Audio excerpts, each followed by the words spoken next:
ਵਾਹਿਗੁਰੂ ਜੀ ਕਾ ਖਾਲਸਾ ਵਾਹਿਗੁਰੂ ਜੀ ਕੀ ਫਤਿਹ. Welcome to the segment of Coach Gurbani's a-sabad-a-day. Today we will consider the 19th pauri from Asadiwar on page 673.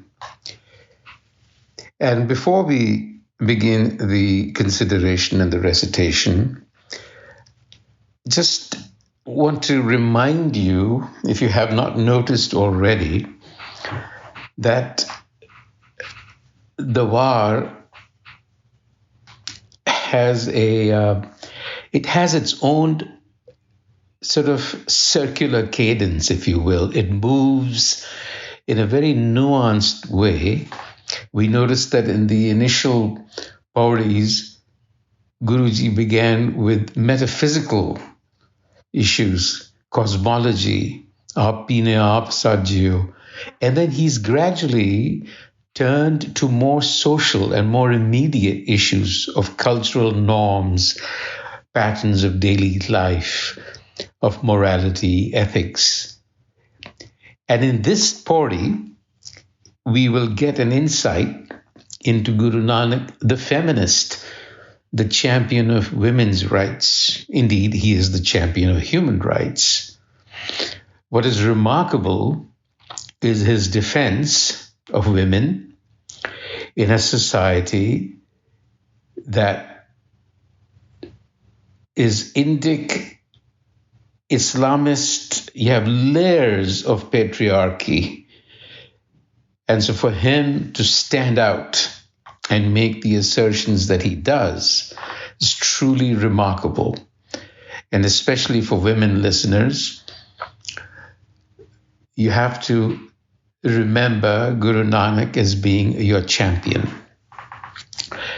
So the first salok of this pauri, of this 19th pauri, the salok, again, another point to remember, that the wars, for the most part, have not been laid out in the manner in which a war is traditionally laid out, just as the pauri.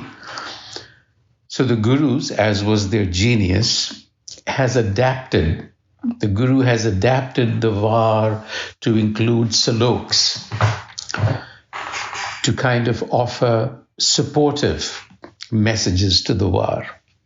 So the first salok here is Pahila Sucha Aap Hoi, Sucha Aap, Suche agge rakhiyon koi na pityo jaye.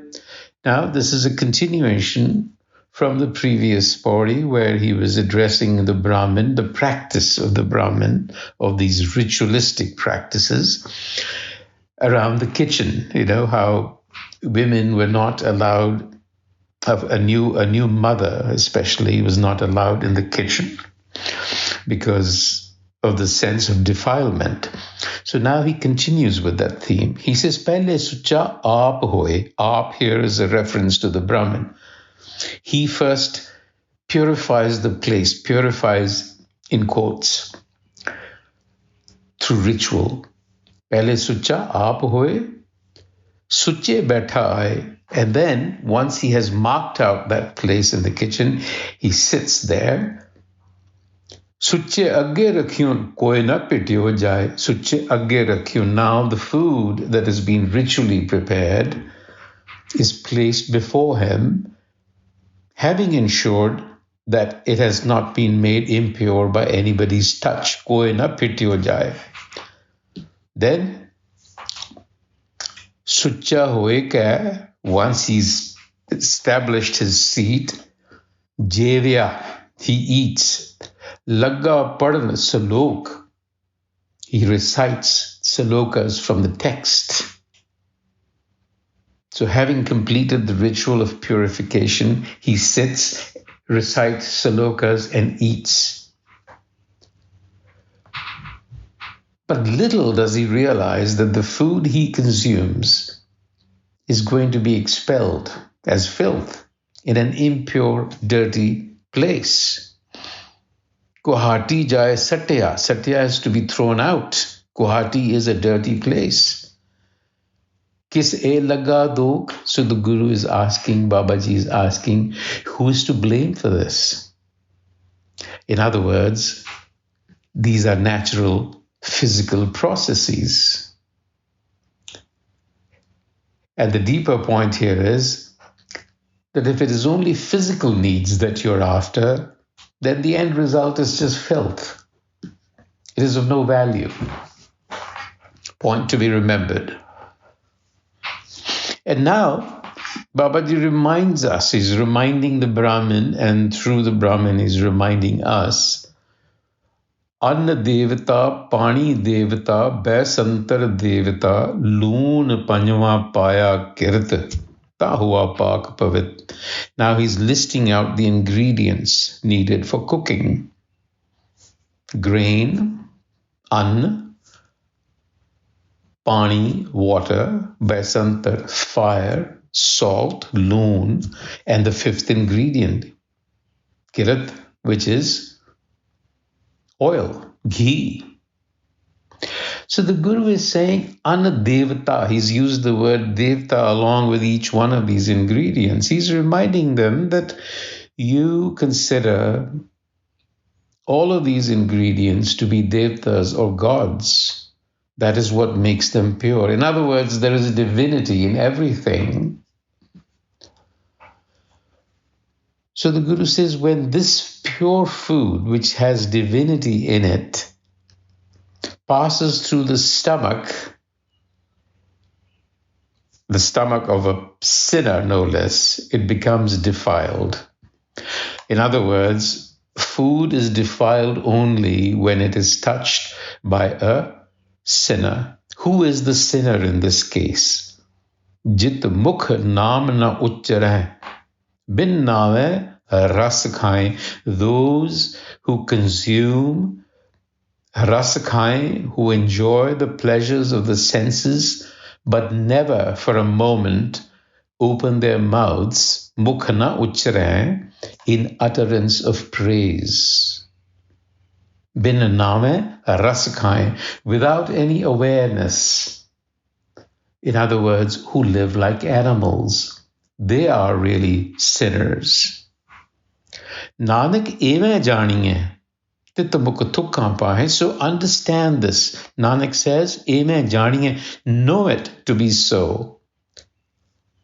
And what is it that we should know? That mouth, tit mukh, meaning that person who's been described above as ungrateful, living in ego consciousness, is the one who's truly spat upon.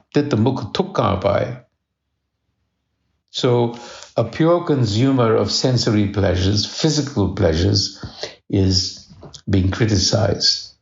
You're an animal at that level. And now we come to the salok where the Guru is now talking about pand. He uses the word pand, pande, as a verb. Now, the word pand, in a dictionary sense, etymology, does not mean woman, but it's referring to a woman because it has implications that make it obvious. A pand has many connotations, some of which are a container, panda. Here, the pointer is to the womb.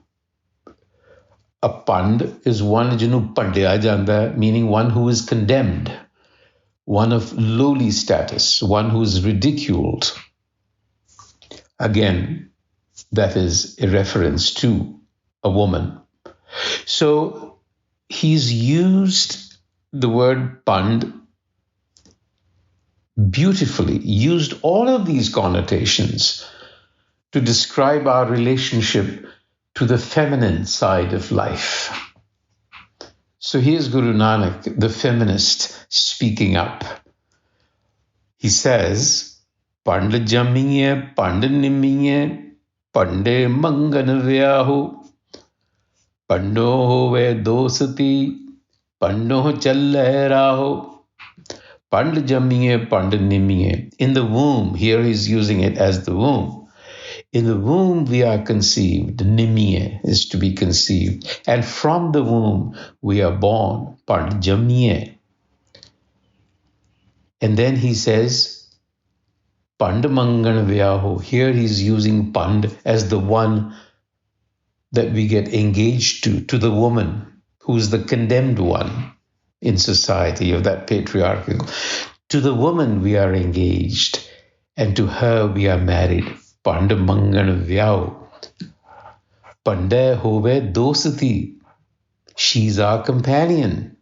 Pandey challe rao. On the journey of life. So a woman, we are born from a woman, we are conceived in a woman.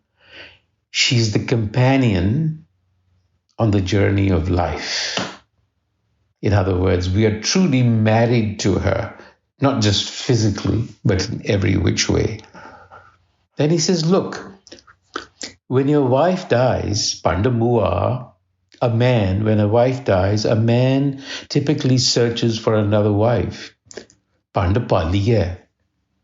Why? Because it is through the wife that our relationship with the world is established. Pandahove bandhan. The bindings of relationships cannot happen without a wife. And this is so very obvious. So the question he raises is, so kyo manda akhiye? Manda is lowly. How can we call her lowly? And here's the clincher. Jit jamme hai Rajan. Who has birthed Rajan in popular common usage means king, but we have to be very careful. It doesn't mean that here. It means sovereign. Sovereign experience, a sovereign individual at one level.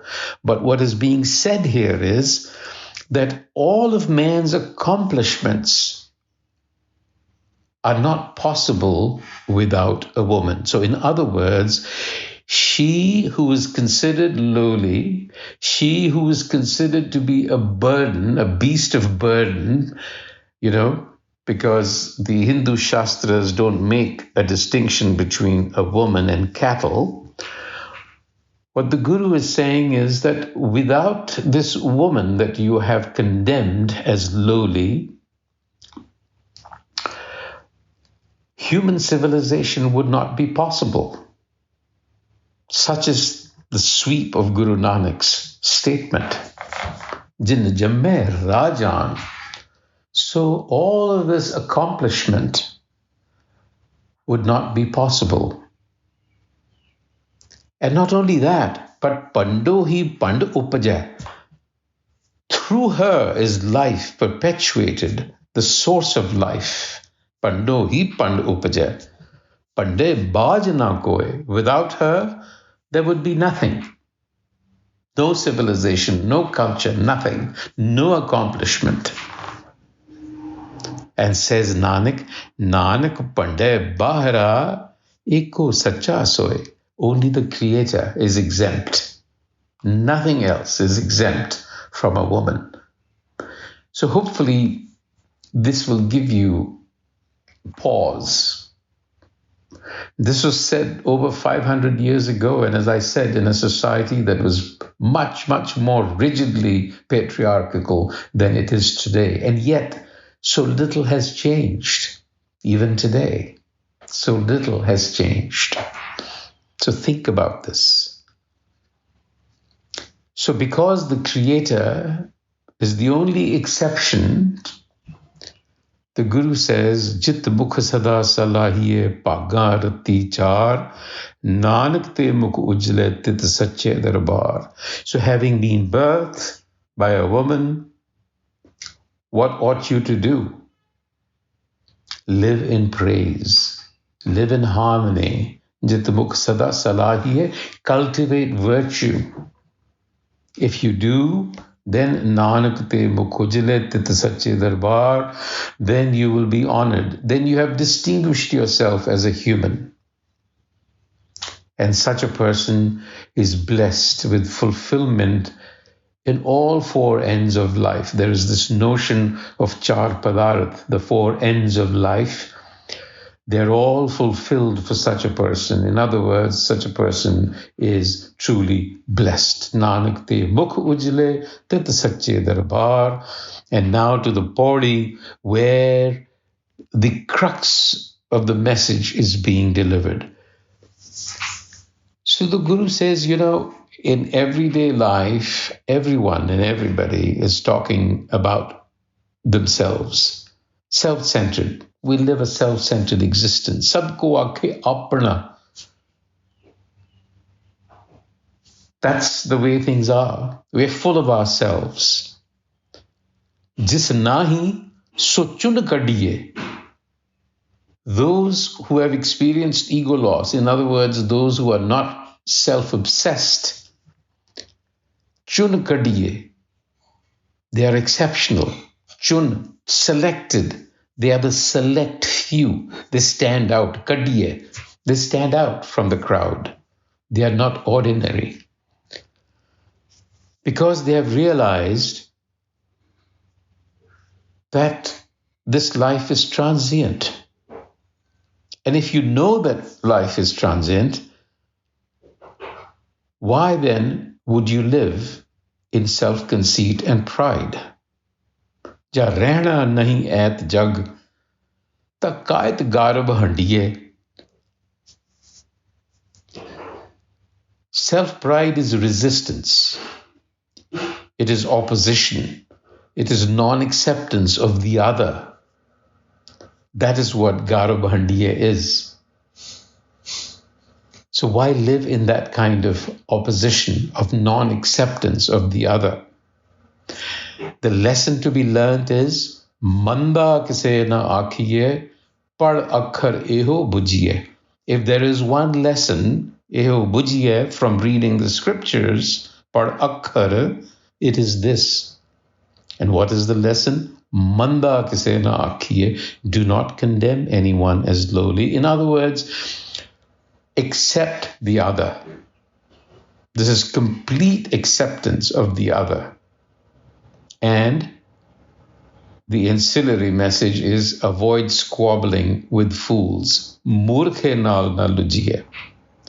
So this talks about a sense where there is no other. That means not living in the ego, because it is the ego that creates this subject-object division. So no ego, no condemnation of the other, acceptance. And remember, nothing would exist without a woman. Waheguru Ji ka Khalsa, Waheguru Ji ki Fateh.